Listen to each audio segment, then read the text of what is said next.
Everyone is talking about group coaching programs and how lucrative they can be, but what exactly do you do on a group coaching session? My name is Milana Leshinsky, and I've been running group coaching programs since 2002. What I know is that depending on your individual coaching personality, your calls will be a combination of three activities: teaching, coaching, and facilitation. There is really no right or wrong program model combination.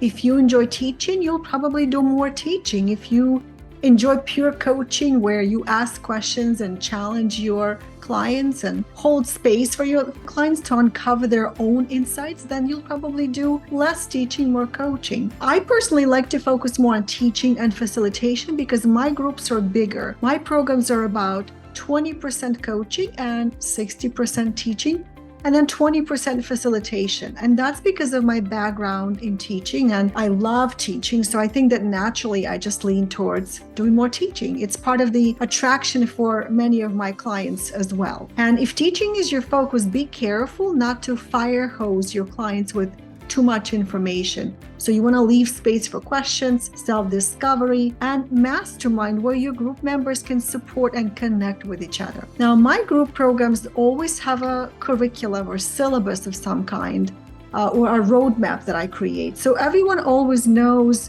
where we are and what we'll be focusing on. By the way, before we move forward, be sure to subscribe to this channel if you want to learn about delivering awesome group coaching programs, creating multiple streams of coaching revenue, and building a business beyond one-on-one coaching. So let me share with you how I usually run my own group calls. First of all, I use Coaching Genie. Coaching Genie is an easy-to-use software that allows me to deliver my content to groups, remind my clients about the upcoming coaching calls, and stay connected and engaged between the calls. And I also can see where my clients are in the process, how they're doing, so I can keep track of the activity in the program. Every week, I deliver a module before the live call, so people receive the information before we actually get on a group coaching call.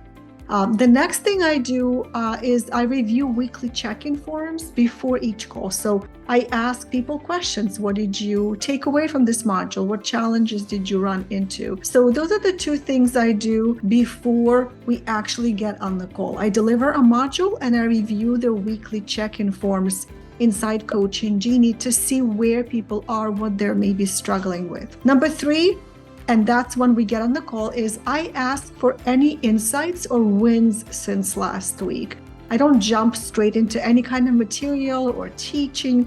I really just want to know how they're doing. This also allows me to feel relaxed and not have to jump right into the material. So I love just hearing from the group members. Number 4, I address any common or important challenges that came up in weekly check-ins. So as I read the forms that people filled out before the call, I can start seeing some patterns and trends. And so I can easily bring those up on the live call and address them right there. Number 5, I offer laser coaching, which is a short burst of coaching, maybe a few minutes, 5 minutes to 10 minutes. And I do that with 1 or 2 people, helping them overcome their specific challenges.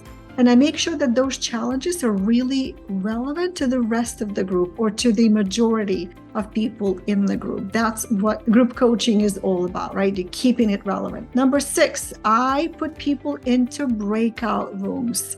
And I do that for masterminding so that everybody gets feedback and ideas. This is especially important when you have a larger group, maybe more than, say, 8 to 10 people. And everybody wants to get some feedback and be engaged in the conversation, receive some value. And so sometimes it's not possible for the coach to do that. So what I do is make sure to put people in breakout rooms and give them a prompt to make sure that they are supporting each other. Then they come back. So that's number 7. I bring them back from the breakout rooms and ask them to share their insights and talk about their experience. So they have some kind of a debrief and I can see what they discussed and maybe address some of the more common challenges that came up. Number 8, I answer any remaining questions or I invite group members to chime in on anything that they are feeling, experiencing, struggling with, or celebrating. Number 9, I get them excited about the next module. So I tell them what's coming up next week, what they should look forward to, and it kind of gives them a heads up of what to look for in their inbox. And number 10, if there are any questions still left, I invite them to continue the conversation on the discussion forum, or maybe share some of their insights in their client journals if they're using Coaching Genie. So as you can see, I combine teaching, coaching, facilitation on my group coaching calls. And it also, again, depends on the group size. The smaller the group, the more coaching will happen. The larger the group, the more teaching and facilitating will happen.